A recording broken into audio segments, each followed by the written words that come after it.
Hi everyone, my name is Sunyoung Park.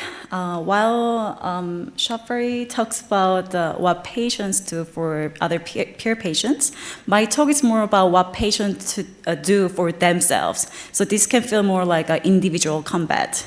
So I will talk about our study that examines various coping strategies used by patients and caregivers during an emergency visit. First, I'd like to start with a story of one patient from my fieldwork to illustrate a type of problem patients often experience because of the information-poor environment in the emergency care. Yasmin came into ED for an eye infection. After multiple clinical consultations with the ED providers and eye doctor, she was informed that she would be discharged once she took some prescribed medication. Yasmin waited for medication for a couple of hours in the eye exam room. Then she was asked to leave since another patient needed the room, and she was in the process of being discharged anyway. However, her lengthy wait for medication continued even in the waiting room. After another 2 hours of waiting, she started worrying about her care team members might have forgotten her as there are more trauma patients coming into the ED. So she decided to ask an ED staff member passing in the hallway to remind her previous bedside nurse that she was still waiting for the medication. After some time, Yasmin finally learned that her medication had to be compounded by the pharmacy, which was more time-consuming than simply getting it from the shelf. It turned out that the bedside nurse, who was occupied with several incoming patients, did not receive this information from the resident, who was also busy with multiple trauma patients, until Yasmin asked for it. So in this story, the story of the Yasmin, the information that the medication would take longer time to be made should have been delivered from the pharmacy to the physician, to the bedside nurse, and finally to the patient. However, the information got lost in the middle due to the busy schedule of physicians, and then the bedside nurse almost forgot that Yasmin was still waiting since she was busy with other patients. This is an example of information breakdown patients often experience, which affects patients' health and care quality. More importantly, this episode highlights the patient's coping strategy of approaching and actively reminding her clinicians of her needs. Patient coping strategy actually serve a critical role in alleviating problem by facilitating her receiving the update about her care, as well as preventing further delay. I will refer back to this Yasmin story later again, but as you see in her story, in our work, we are interested in identifying types of information breakdowns and how patients currently handle these breakdowns in this information-poor clinical environment. Patient information needs and behaviors have been studied in HCI and health informatics communities. Compared to supporting clinicians' information needs, there is still lack of conceptualization and technical support for patient information needs, particularly within clinical environment. Recently, the work of Mishra and Millers et al. Has shown the active role of hospitalized patients and their caregivers, such as bedside monitor role and decision maker roles. But we still know a little about how and what motivates and trigger patient engagement, and what patient and caregivers become, how patient and caregivers, family caregivers become engaged in these behaviors and roles, and the detailed process of how they actually develop those behaviors, particularly during emergency visits. So building up these recent works, we first aim to identify information breakdowns patients face during the emergency care, and then examine how patients deal with these problematic situations. And now we are trying to offer some design suggestions for health IT to address the information breakdowns and support patient information needs and behaviors. In the research, we conducted an ethnographic study in an emergency department in a hospital in the US. Our field site, the ED, was an ideal setting for this study due to its interruptive and complex care environment. We conducted 35 patient visit observation and informal interviews with patients and clinicians. Then we used open coding methods to analyze our fieldwork data. Now I'm going to talk about our study findings on information breakdowns and corresponding strategies patients develop to handle these breakdowns. Our study first identified 3 types of information breakdowns patients often experienced. The first breakdown type is the delay in receiving their care-related information, which resonate with many other studies about emergency care. Information delays were caused by multiple factors in the ED work processes. First, the nature of ED providers' work is very impromptu and emergent instead of being pre-organized. Second, information was often delayed because of the fallout of temporal dependency in the collaborative work care processes in the ED. The medical care activities are temporarily dependent on the previous ones in the patient care trajectory, since information only becomes available after the execution of prior care activities. For instance, we often saw many cases where ED providers were stuck waiting in the treatment process for, among many other things, such as a confirmation from a surgeon or admitting resident, a pharmacy approval, or a bed availability from an inpatient unit, so which can all cause further delay. In these cases, patients often have to simply wait for hours and hours, suffering with their pain without proper information update.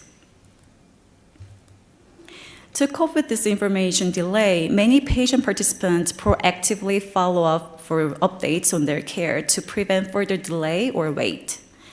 As seen in the S-Man story earlier, patients often approached, remind their clinicians, or observed situations and behaviors of others. By doing this, patients tried to figure out the reason why information was delayed and what they could do about it, and ultimately expedite their care process. The second breakdown type was information overload. In the busy times in ED, clinical consultation at the bedside often takes about 3 to 4 minutes. Within such a short period of time, doctors often pour out a full of difficult terminologies at a top speed without sufficient clarification. As a result, patients receive too much information all at once to be able to fully process, understand, and remember the information. This was particularly common at the end of the initial consultation, where doctors rapidly listed possible diagnoses, tests, and procedures they plan to do. So before leaving the room, doctor often asks questions like, do you have any questions, to make sure their parents' comprehension.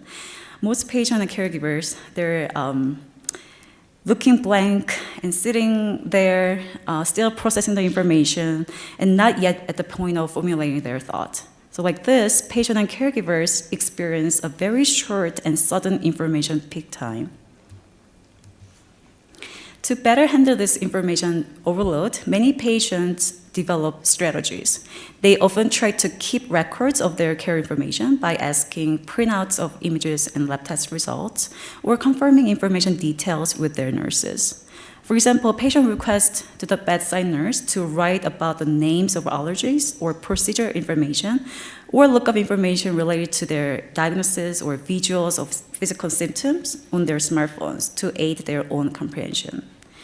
These strategies were not only beneficial for patients by helping them actively engage in their care, but also valuable for their own health, as they were more able to understand and follow care instructions.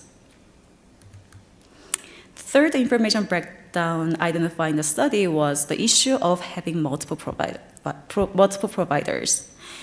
Especially in the ED care, a patient usually interacts with many different care team members in an ad hoc form, different from inpatient or outpatient clinics. These different healthcare providers could be 3 different doctors, 3-4 different nurses, technicians, social worker, case manager, and so on. Interacting with these multiple care providers at the bedside, patients and their family caregivers realized there was inconsistency in the information each provider had, such as information updates on their care plan, or the details of medication list or medical histories. This was largely because the care team member size, constant step changes, or their dynamic workflow, which all made it really hard for everybody to keep up the information up to date. Thus, in order to make sure all the providers have their own updated care information, many patients develop strategies. Patients first started carefully monitoring all the medical activities performed at the bedside. They also tried to collect all the relevant care information and proactively pass along those information to each incoming provider to avoid any missed or inconsistent information. Then they purposely propped the same set of questions to each provider as a way to find out whether a care provider carried the same understanding or not. They often ask questions like, what medication are you giving me? What's next after this? Or what are we waiting for? Of course, not everyone was all active, and there were patients who did not use any of these proactive strategy or did not even notice the information gap. But in this case, the risk of information breakdown was a lot higher. So through adjusting their behaviors and expectations, these patient strategy ensured their care safety as well as facilitated care team members' information sharing and overall level of information awareness. So based on what we have found, now I will discuss some key insights. Our study discovered various strategies the patient in the ED and their family caregivers developed to cope with information breakdowns they experienced during their care. The coping strategy the patient created can be seen as active information process of realizing problems, altering their expectation and behaviors, and devising new ways of assessing and managing information. In coping theory, Richard Lazarus talked about coping as a process. He discussed coping mechanisms are created through two assessment stages, primary and secondary appraisal. Going back to Yasmin's story again, in the primary appraisal stage, Yasmin assessed the situation by thinking how this long wait time with no update would affect my care, and started thinking about the possibility that her physician and nurse had forgotten about her, or that her medication order had gotten lost. Then she figured out what to do to better handle the situation by assessing necessary resources or walkable system in the environment to effectively reach out to the bedside nurse who had taken care of her 2 hours prior. This can be seen as secondary appraisal. Then, after a few attempts of looking around and approaching any possible available provider, she learned what resources were available and what worked, such as who to turn to, who to ask, and what to ask. And then she developed coping strategies. This process of identifying the problem and assessing the current situation to find out the best workable solution is a form of patients' active engagement in their own care. The current health IT design and ED work practice as a whole often place patients in a passive role as they do not consider patients' needs or take them into account as potential users. However, our study has found that patients are actually active agents who are trying to figure out the workable system, anticipate the breakdowns, and take an active role in attempting to deal with this burden when information breakdown occurs. We argue that strategy patients deployed can be considered patient adaptation that attempts to alleviate problems that could directly affect medical errors and their own safety when there's no information support readily available. Our study also indicates the coping strategies the patient developed has two distinct goals. In developing a coping strategy, one goal is to address immediate information breakdown and meet their information needs. This is the direct motivation for developing coping strategies because breakdown have direct impact on their care process and also can potentially damage their health. The other underlying goal is to proactively anticipate and prevent potential breakdowns during their care. In the case of having multiple care team members, patients proactively began creating ways to bridge the information gap among multiple providers, since not having constant information could affect the providers' clinical collaborations, possibly jeopardizing their care they're receiving. Through these two distinct goals, we argue that patient coping strategies are actually improving healthcare quality in larger context. In particular, the latter goal on proactive adaptation behavior reflects a concern for not only maintaining their own care goal and care safety, but also making the ED and healthcare practice in general more reliable and efficient. Here are key implications for designing a socio-technical care environment drawn from our study. First, we suggest utilizing the information breakdowns identified in the study as a prompt for patient, clinician, and other stakeholders to co-design solutions together.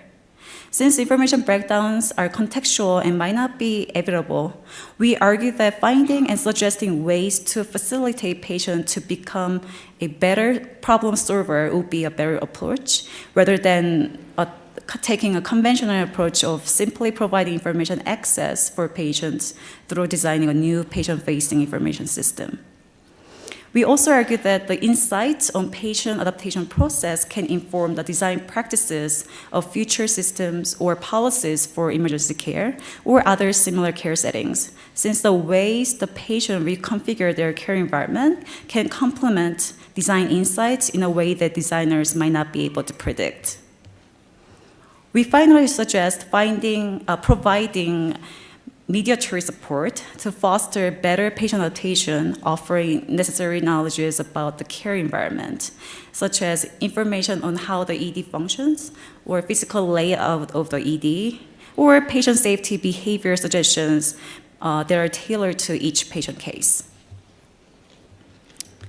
So I'd like to thank the National Science Foundation for funding this research, and thank our patient and clinician participants for their kind participation. Thank you.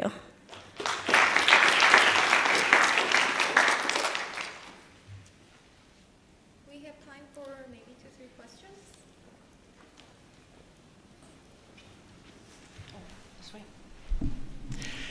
Hi, Alexandra Sarcevic from Drexel. Nice work. So I just wanted to not clarify, but really maybe follow up on the statement you made that as you were observing in the findings that you observed, the conclusion is that these coping strategies are actually improving overall care that the patients are receiving. So I'm just wondering, this was the conclusion that you came through observations and talking to patients, but I was wondering if any observational episode or interview episode also reflected some of the other side. How did providers see this from their perspective? Did they also have that shared understanding of, oh, this is actually helping us provide better care to patients, or is there any mismatch in those perceptions? Mm-hmm. Oh, yeah, that's an interesting question. Because I do remember there is some tension based on clinicians' roles. So when patients keep asking questions about their care process, the bedside nurse who interact more with the patients, obviously she get a little frustrated because she have 3 other patients she's taking care of at the same time. Versus doctors actually appreciate so that he can actually keep up with all the right exact care process without putting too much delay, which can potentially cause medical errors and other care delay. So based on the roles, I see different perceptions, how they're going to assess this, whether this is positive or not. But as a researcher, we try to step back and looking from the more like broader view. We do see the benefits out of having this patient empowered on their, what they're doing and how they're looking after the care they're receiving. So I think it's important to educate clinicians as well about the patient empowerment, because I'm sure, I believe that they do see the benefits at the end. Mm-hmm.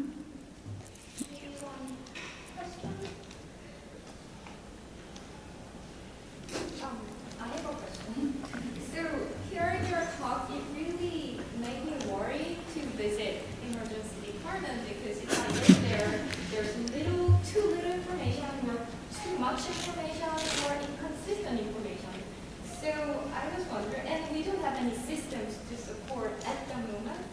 So can you give us any advice for those who might be independent? Right. So, Right, right. That's a good question. One of the interesting thing or phenomena I see in the emergency department is whether you have a lot of experience with your disease because you